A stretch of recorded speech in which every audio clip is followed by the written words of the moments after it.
Good morning students.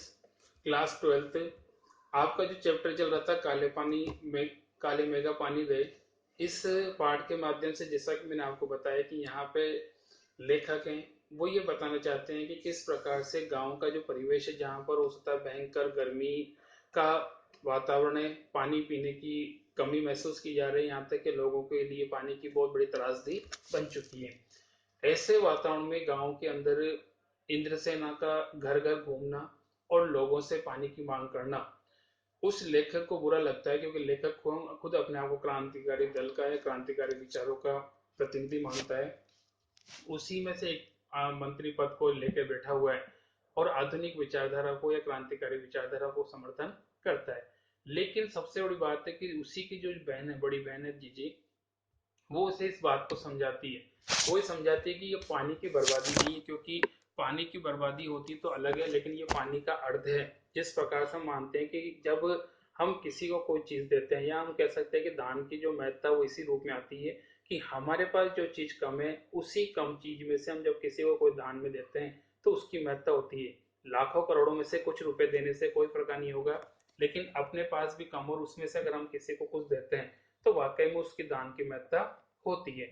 दूसरी बात, यहाँ पे ईश्वर को जो अर्घ्य दिया गया उसी का परिणाम ये होता है कि जब हम ईश्वर को कुछ रूप में देते हैं तो वही ईश्वर हमें उसे कई रूप में कई गुना बढ़ाकर हमको लौटाता है। जैसे थोड़ा सा पानी देने पर ईश्वर कई प्रकार की कह सकते हो कि बहुत उमड़ घुमड़ के बादल आएंगे और उससे बहुत अधिक वर्षा होगी और बहुत अधिक पानी प्राप्त होगा, ऐसा जीजे का विश्वास है।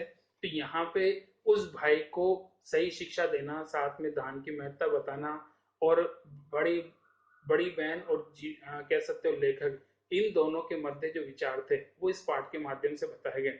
साथ में लेखक अंत में एक चीज और कहता है कि वर्तमान में जैसा कि हम मानते हैं कि संसार हम देश के लिए क्या करते हैं और देश से क्या क्या अपेक्षा रखते हैं, इस बारे में भी अपना जिक्र करता है। जैसा कि एक पैराग्राफ भी था कि हम आज देश के लिए क्या करते हैं। मांगे हर क्षेत्र में बड़ी बड़ी है पर त्याग का कहीं भी नामो निशान नहीं है। हम इच्छा तो करते हैं कि देश हमारे लिए ये करे वो करे, या देश से हर प्रकार की इच्छाएं हम पूरी करना चाहते हैं, लेकिन हम ये चीज भूल जाते हैं कि हम देश के लिए क्या कर रहे हैं। और यही कह सकते हो कि इस पाठ का सबसे बड़ा मुख्य उद्देश्य है कि आज स्वार्थ एकमात्र लक्ष्य रह गया है। व्यक्ति अपने स्वार्थ के लिए हो सकता है देश तक को भी बलिदान कर देता है या देश से भी गद्दारी या दगा कर सकता है।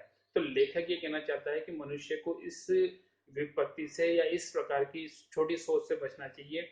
हम चटकारे लेकर उसके या उसके भ्रष्टाचार की बातें करते हैं, पर कभी ने पर क्या कभी देखा है कि अपने स्तर पर अपने दायरे पर हम उसी भ्रष्टाचार के अंग तो नहीं बन गए।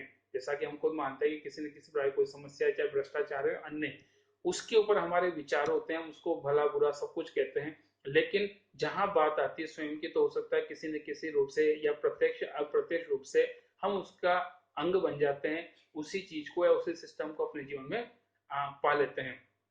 तो वही चीज लेखक बताना चाहता है कि आज की स्थिति भी ये है कि ऊपर से हो सकता है कि झमाझम पानी बरस रहा है, हो सकता है सब कुछ है, लेकिन गगरी है वो फूटी की फूटी जाती है और बैल प्यासे ले जाते हैं। अर्थात देश की स्थिति भी आप जान सकते हो कि देश में जो भ्रष्टाचार, रिश्वतखोरी या अन्य जो सामाजिक समस्याएं, इन समस्याओं के कारण हो सकता है कि ऊपर से तो बहुत कुछ सुधार की उम्मीद होती होगी, उसके लिए विकास के कार्य भी किए जाते हैं, लेकिन जो सिस्टम है वो कहीं ना कहीं किसी न किसी रूप से इसके लिए बाधित बन जाता है और वो वैसा परिणाम सामने नहीं नजर नहीं आ पाता जैसा कि उसकी उम्मीद की जाती है।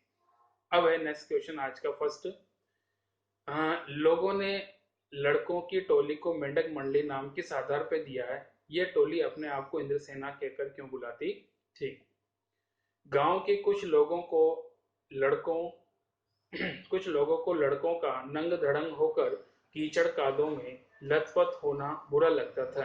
वे इससे उनका गंवारूपन, पिछड़ापन, ढोंग और अंधविश्वास मांगते थे, इसलिए वे उन्हें गाली देते थे।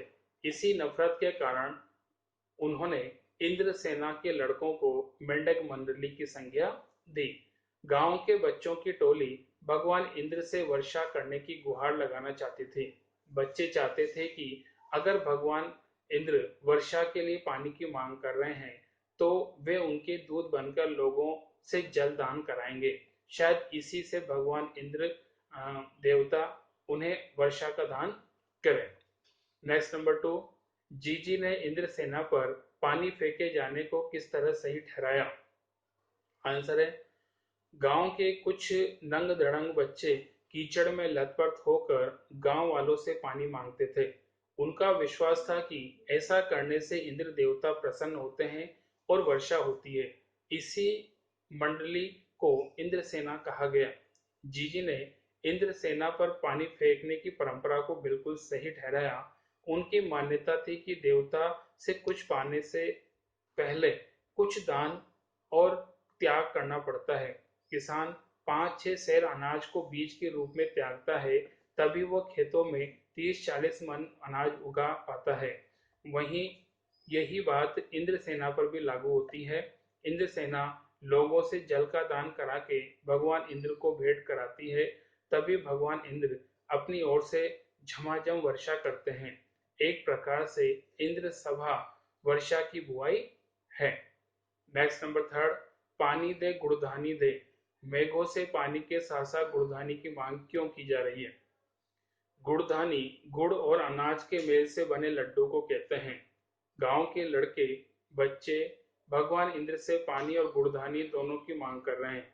कारण यह है कि बच्चों को पीने, नहाने धोने के लिए पानी चाहिए और खाने के लिए गुड़धानी चाहिए। यह गुड़धानी भी बच्चों बादलों पर आधारित है। यदि बादल बरसेंगे तभी गन्ना, गुड़ और अनाज, चना पैदा होंगे। अतः गुड़धानी का दाता भी बादल और भगवान इंद्र है। नेक्स्ट नंबर फोर, गगरी फूटी बैल प्यासा। इंद्र सेना के इस खेल गीत में बैलों के प्यासे रहने की बात क्यों मुखरित हुई है? भारत में बैल कृषि के रीढ़ हैं। हमको जानते हैं कि किसान का जो सबसे बड़ा साथी होता है वो बैल होता है। हल चलाना और उसके अन्य जो कार्य हैं उसमें वो पूरा मददगार होता है। वे खेतों वे ही खेतों को जोतकर अन्न उपजाते हैं। उनके प्यासे रहने से सारी कृषि के नष्ट होने का खतरा है। अतः लेखक संकेत के माध्यम से यह कहना चाहता है कि वर्षा के बिना खेती सूखी जा रही है और खेती के आधार कहे जाने वाले बैल में मारे जा रहे हैं या मरे जा रहे हैं। जैसा कि यहाँ पे आपको बताया कि जब वर्षा होगी तभी अनाज उत्पन्न होगा, खेत फसल चलेगी और इसी के साथ हो सकता है जो बैल है वो उसका उपयोग होगा, बैल भी खाने पीने के लिए उसको मिलेगा। लेकिन जब यही नहीं होगा तो हो सकता है कि सब जगह त्राहीमाम होगा, हर जगह कहीं कहीं किसी न किसी प्रकार से कमी की महसूस होगी और इसीलिए बैल भी भूखे मर रहे हैं। बाकी नेक्स्ट